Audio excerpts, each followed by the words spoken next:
ထိုင်းနိုင်ငံတရက်ပြည်နယ်ရဲ့တောနက်ကြီးတစ်ခုထဲကနေကြောက်မဖွယ်ရာဟိဟောက်တန်ကြီးတစ်ခုအမြဲထွက်ပေါ်လာလေးရှိပါတယ်။အဲ့ဒီအတန်ဟာတာမန်တရိတ်ဆိုင်ရဲ့အတန်မဟုတ်ပဲကျိန်စာတင့်ပြီးလူသားစားကြားတစ်ကောင်ဖြစ်ပြောင်းလဲသွားတဲ့အမျိုးသားတဦးရဲ့အတန်ပဲဖြစ်ပါတယ်။သူကတော့အစွမ်းထက်တဲ့ဂါရာမန်တန်တွေရှိပြီးတောနက်ထဲမှာပုံအောင်နေတဲ့စမင်းဖြစ်ပါတယ်။လွန်ခဲ့တဲ့ရှေးရခင်ကာလကထိုင်းနဲ့ကမ္ဘောဒီးယားနယ်စပ်တလျှောက်တောင်တန်းကြီးတွေမှာခမာနွယ်ဘွားလူငယ်တစ်ယောက်ရှိခဲ့ပါတယ်။သူ့နာမည်ကစမင်းပါ။သူဟာငယ်စဉ်ကလေးကလောကီပညာနဲ့ဂါရာမန်တန်တွေကိုအလွန်ဝါသနာပါပြီးအစွမ်းထက်တဲ့အတတ်ပညာရှင်ဖြစ်လာဖို့ကြိုးစားခဲ့သူပါ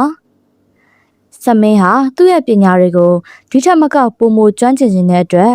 လူသူမနည်းတဲ့တောတောင်တွေကိုခရီးထွက်ပြီးကျင့်ကြံဖို့ဆုံးဖြတ်ခဲ့ပါတယ်။သူဟာမတ်ဆောက်တဲ့တောင်တန်းတွေနဲ့နေရောင်မဝင်နိုင်တဲ့မှောင်မဲလာတဲ့တောရိုင်းကြီးတွေကိုဖျက်ဆီးခဲ့ရသလိုအသက်အန္တရာယ်ပေးနိုင်တဲ့တားရဲတိရစ္ဆာန်မျိုးစုံကိုလည်းသူ့ရဲ့အတတ်ပညာတွေနဲ့ကြော်ဖြတ်နိုင်ခဲ့ပါတယ်။စမင်းဟာတောနက်ထဲကိုပိုပြီးနက်နက်ရှိုင်းရှိုင်းရောက်သွားတဲ့အခါမှာတော့တခါမှမကြုံဘူးတဲ့ရန်သူနဲ့ထိတ်တိုက်တွေ့ပါတော့တယ်။အဲ့ဒါကတော့လူပေါင်းများစွာကိုစားသုံးထားလို့လူတွေဝိညာဉ်တွေရဲ့အစွမ်းကြောင့်အလွန်တကိုးကြီးနေတဲ့ကြားစမင်းကြီးတစ်ကောင်မှာစမင်းဟာသူ့မှာရှိသမျှဂါရာမန်နန်တွေနဲ့အစွမ်းကုန်ခုခံတိုက်ခိုက်ပေမဲ့ကြားကြီးရဲ့အစွမ်းကတာလွန်တွေရဲ့အတွက်ဘာမှမလုပ်နိုင်ခဲ့ပါဘူး။နောက်ဆုံးမှာတော့စမင်းဟာကြားကြီးရဲ့ကြိုက်ခဲဆောက်တောက်ခြင်းကိုခံရပြီးအသက်ပြောက်ခဲ့ရပါတယ်။စမင်းဟာခန္ဓာကိုယ်အရာရှုံးနိမ့်သွားခဲ့ပေမဲ့သူ့ရဲ့ပြင်းထန်တဲ့စိတ်ဝိညာဉ်ကတော့အရှုံးမပေးခဲ့ပါဘူး။သူဟာတည်ဆုံးသွားတဲ့ဝိညာဉ်ဘဝနဲ့ကြားကြီးကိုပြန်လည်တိုက်ခိုက်ပြီးကြားကြီးရဲ့ခန္ဓာကိုယ်ကိုစီးနှင်းသိမ့်ပိုက်လိုက်နိုင်ပါတယ်။ဒါပေမဲ့ဒီအောင်ပွဲအတွက်သူပေးလိုက်ရတဲ့တန်ဖိုးကတော့အလွန်ကြီးမားပါတယ်။စမင်းဟာအဲ့ဒီချိန်ကစပြီးလူသားဘဝကိုဆွန့်လွတ်ခါကြားကြီးရဲ့ခန္ဓာကိုယ်ထဲမှာပဲဝိညာဉ်ကပ်ပြီးထာဝရကြားစမင်းဖြစ်ရှင်သန်သွားဖို့ဖြစ်လာပါတော့တယ်။ကြားကြီးရဲ့ခန္ဓာကိုယ်ထဲမှာထာဝရရှင်သန်ရတော့မဲ့စမင်းရဲ့ဘဝဟာအလွန်မင်းအထီးကျန်ပြီး၆တွေ့လွန်လာပါတယ်။သူဟာတောတောင်တွေထဲမှာလှည့်လည်သွားလာရင်လူသားတွေနဲ့ဝေးရမှာနေထိုင်ခဲ့ရပါတယ်။ဒါပေမဲ့ကံကြမ္မာရဲ့ကျိန်စာကြောင့်တောထဲမှာလူသားတယောက်နဲ့တွေ့တိုင်းစမင်းဟာသူ့ကိုယ်သူမထိန်ချုပ်နိုင်တော့ပဲအဲ့လူကိုတပ်ဖြတ်စားတောက်မိပါတယ်။လူသားတွေဟာသူ့ရဲ့ထာဝရအသက်ရှင်မှုအတွက်ပူဇော်တက်ကာတွေလိုဖြစ်နေကြရပါတယ်။ဒီနေ့မှာတော့စမင်းဟာမြစ်တစ်ဖက်ကမ်းကရွာလေးတူရွာကိုရောက်ရှိလာပါတယ်။အဲ့ဒီရွာဟာမြစ်ရေအလွန်အေးမြပြီးတပတ်နွယ်ပင်ကြီးတွေမြစ်ကိုဖြတ်ပြီးပေါက်နေတဲ့နေရာပါ။ရွာသားတွေဟာစိုက်ပျိုးရေးနဲ့အေးအေးချမ်းချမ်းနေထိုင်ကြပြီးစမင်းနေထိုင်နေတောနက်ကြီးနဲ့အလွန်ကွာခြားပါတယ်။လူသားတွေနဲ့ပြန်လည်နေထိုင်ခြင်းနဲ့စိတ်ဆန္ဒကြောင့်စမင်းဟာနေဘက်မှာအင်ကြီးအမဲဝေပစိုးကရောင်းကြိုက်ထားတဲ့ချောမောတဲ့လူငယ်တူဖြစ်အသွင်ပြောင်းပြီးတပတ်နွယ်ပင်ကိုတရားလိုသုံးကရွာတွေကိုလာရောက်လည်ပတ်ပါတယ်။ရွာသားတွေဟာစိတ်ကားတဲ့သူတွေမဟုတ်ပဲစမင်းကိုဖော်ဖော်ရွေရွေကြိုးဆိုကြပါတယ်။ဒါပေမဲ့စမင်းမှာထူးခြားတဲ့အမူအရာတွေရှိတာကိုတော့သူတို့သတိထားမိကြပါတယ်။စမင်းဟာမိငိမ့်နေတဲ့မိတုပ်တစ်ခုကိုသူ့ဘေးမှာအမြဲချထားတတ်ပြီးလူတွေနဲ့တူကောက်ခုံတဲ့အခါမှာလေအဲ့ဒီမိတုပ်ကိုလက်ကမချပဲကိုင်မိကတတ်ပါတယ်။ညဘက်လိုက်အောင်အောက်မှာဆိုရင်လေစမင်းမှာအရေးမရှိတာကိုရွာသားတွေတွေ့မြင်ရတယ်လို့သူရီမောလိုက်တဲ့အခါမှာလေ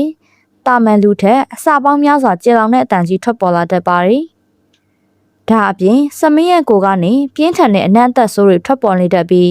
သူပမာနေတယ်ဆိုတာကိုလည်းဘယ်သူမှမသိကြပါဘူး။ဒါပေမဲ့စမင်းရွာကိုစတင်ရောက်ရှိလာတဲ့ကရွာမှာပိုပြီးပျော်ရွှင်စရာကောင်းလာတာမိုးလေဝသမှန်ကန်လာတာနဲ့တီးနှံတွေအထွက်တိုးလာတာကြောင့်ရွာသားတွေကစမင်းရဲ့ထူးဆန်းမှုတွေကိုလစ်လူရှုပြီးသူ့ကိုချစ်ခင်စွာနဲ့ပဲလက်ခံထားကြပါတယ်။စမင်းကလည်းရွာမှာတဘာဝဘေးရန်တွေကြောက်တော့မယ်ဆိုရင်ရွာသားတွေကိုကြိုတင်သတိပေးလေရှိပါတယ်။နောက်ဆုံးမှာတော့စမင်းကရွာသားတွေကိုအလေးနက်မှာကြားခဲ့ပါတယ်။သူမြစ်ကိုဖြတ်ကူးတဲ့တပတ်နွယ်ပင်ကြီးကိုလုံးဝမဖြတ်ပစ်ဖို့နဲ့အဲ့နွယ်ပင်ပြတ်သွားရင်သူအလွန်ဒေါသထွက်ပြီးရွာကိုတစ်ခါမှပြန်လာတော့မှမဟုတ်ဘူးလို့သတိပေးခဲ့ပါတယ်။ရွာသားတွေကလည်းအဲ့ဒီဂရိကိုတစ္ဆာရှိရှိစောင့်ထိန်ပါမယ်လို့ဂရိပေးခဲ့ကြပါတယ်။ဒါပေမဲ့တနေ့မှာတော့လူတွေမမျှော်လင့်ထားတဲ့ဖြစ်ရပ်တစ်ခုဖြစ်ပွားခဲ့ပါတယ် မြေကြောင်းတိုင်ရွက်တိုင်အလွန်မြင့်မားတဲ့တင်မော်ကြီးတစ်စင်းဆက်ရောက်လာခဲ့ပါတယ်။တင်မော်ရဲ့ရွက်တိုင်ဟာမြစ်ကိုကူးဖြတ်ထားတဲ့တပတ်နွယ်ပင်ကြီးနဲ့တွားညှိနေတာကြောင့်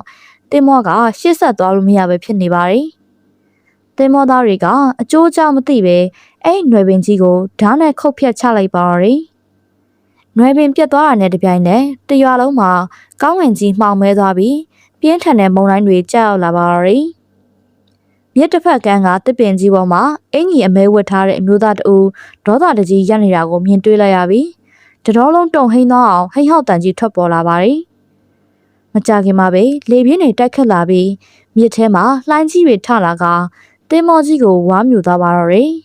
။နောက်တစ်နေ့မနက်ရောက်တဲ့အခါမှာတော့မြစ်ရေဟာပြန်လည်ငြိမ်သက်သွားပေမဲ့တင်းမောရောလူသေးအလောင်းတွေကိုပါဘာမှရှာမတွေ့တော့ပါဘူး။အဲ့ဒီနေ့ကစပြီးစမင်းဟာရွာကိုတစ်ခါမှပြန်မလာတော့ပါဘူး။ရွာသားတွေဟာသူတို့ရဲ့ဂတိကိုမဆောင်ထိန်နိုင်ခဲ့တဲ့အတွက်အလွန်ဝမ်းနည်းပူဆွေးခဲ့ကြရပါတယ်။သူတို့ကိုအမြဲကူညီပြီးပျော်ရွှင်မှုတွေပေးခဲ့တဲ့စမင်းကိုလွမ်းစို့တန်းထားတဲ့အနေနဲ့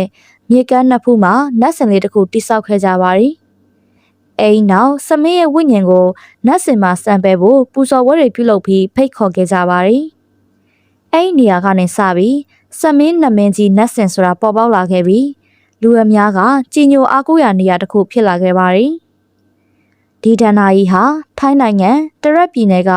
ခေါင်စမင်းခရိုင်ရဲ့အမည်နာမဖြစ်ပေါ်လာပုံသမိုင်းကြောင့်ဖြစ်ယနေ့တိုင်တည်ရှိနေပါတော့တယ်။ Shine Story မြန်မာကိုကြည့်ရှုအားပေးတဲ့အတွက်ကျေးဇူးတင်ပါတယ်ရှင်။နောက်ထပ်စိတ်ဝင်စားစရာဗီဒီယိုတွေကြည့်ရှုဖို့ channel ကို subscribe လုပ်ထားပေးကြပါအောင်ရှင်။အားလုံးပဲကိုယ်စိတ်နှပြချမ်းသာချမ်းသာကြပါစေရှင်။